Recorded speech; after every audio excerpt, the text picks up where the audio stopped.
নারায়ণগঞ্জ শহরের দেওভোগ পাক্কা রোড এলাকায় 12 ডিসেম্বর ছিনতাইকারীর ছুরিকাঘাতে নিহত হন আমেরিকান ইন্টারন্যাশনাল ইউনিভার্সিটি বাংলাদেশের শিক্ষার্থী মোহাম্মদ ওয়াজেদ সীমান্ত। মোবাইল ও টাকা ছিনতাইয়ে বাধা দেওয়ায় ছুরিকাঘাতে তার মৃত্যু হয়েছে বলে পুলিশ দাবি করলেও স্বজনরা বলছেন এর পেছনে রাজনৈতিক উদ্দেশ্য থাকতে পারে।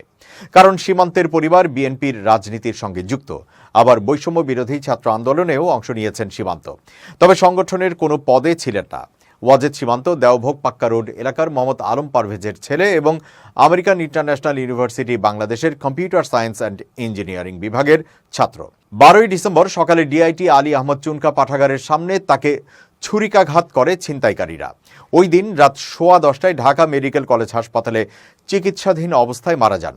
বাংলা ট্রিবিউনের আরিফ হোসেন কনকের রিপোর্ট থেকে জানা যায়, পুলিশ বলছে 12 ডিসেম্বর ভোরে ওয়াজেদ সীমান্ত দেওভোগের বাড়ি থেকে বিশ্ববিদ্যালয়ের উদ্দেশ্যে রওনা হন। সকাল 6টার দিকে বাড়ির পাশের ডিআইটি আলী আহমদ চুনকা পাঠাগারের সামনে তার কাছ থেকে মোবাইল ও 1800 টাকা নিয়ে যায় ছিনতাইকারীরা। এতে বাধা দিলে ছুরিকাঘাত করে। গুরুতর অবস্থায় প্রথমে নারায়ণগঞ্জ জেনারেল হাসপাতাল ও পরে ঢাকা মেডিকেল কলেজ হাসপাতালে নেওয়া হয়। সেখানে রাতে চিকিৎসাধীন অবস্থায় মৃত্যু হয়। এই ঘটনায় অনিক নামে এক ছিনতাইকারীকে গ্রেফতার করা হয়। সে নগরের সুকুমপট্টি এলাকার নয়নের ছেলে।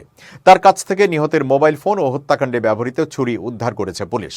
অনিকের বিরুদ্ধে ছিনতাই, ডাকাতি চেষ্টা ও মাদকসহ 8টি মামলা এবং 2টি গ্রেফতারি পরোয়ানা আছে।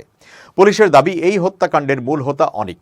সীমান্তের স্বজনরা বলছেন, বৈষম্য বিরোধী ছাত্র আন্দোলনে অংশ নিয়েছেন সীমান্ত, তবে সংগঠনের কোনো পদে ছিলেন না। তার কিংবা পরিবারের সঙ্গে কারো কোনো বিরোধ ছিল না, তবে তাদের পরিবার বিএনপির রাজনীতির সঙ্গে জড়িত। বৃহস্পতিবার বিকালে দেওভোগ পাক্কা রোড এলাকায় বাসায় গেলে এসব তথ্য জানিয়েছেন সীমান্তের স্বজনরা। সীমান্তের মৃত্যুর পর থেকে এখনও কেঁদে যাচ্ছেন মা রেহানা আলম। কান্না জড়িত কণ্ঠে তিনি বাংলা ট্রিবিউনকে বলেন, আমার এক ছেলে এক মেয়ে, এর মধ্যে ছেলে বড়। সে এসএসসি ও এইচএসসিতে সব বিষয়ে জিপিএ 5 পেয়েছিল।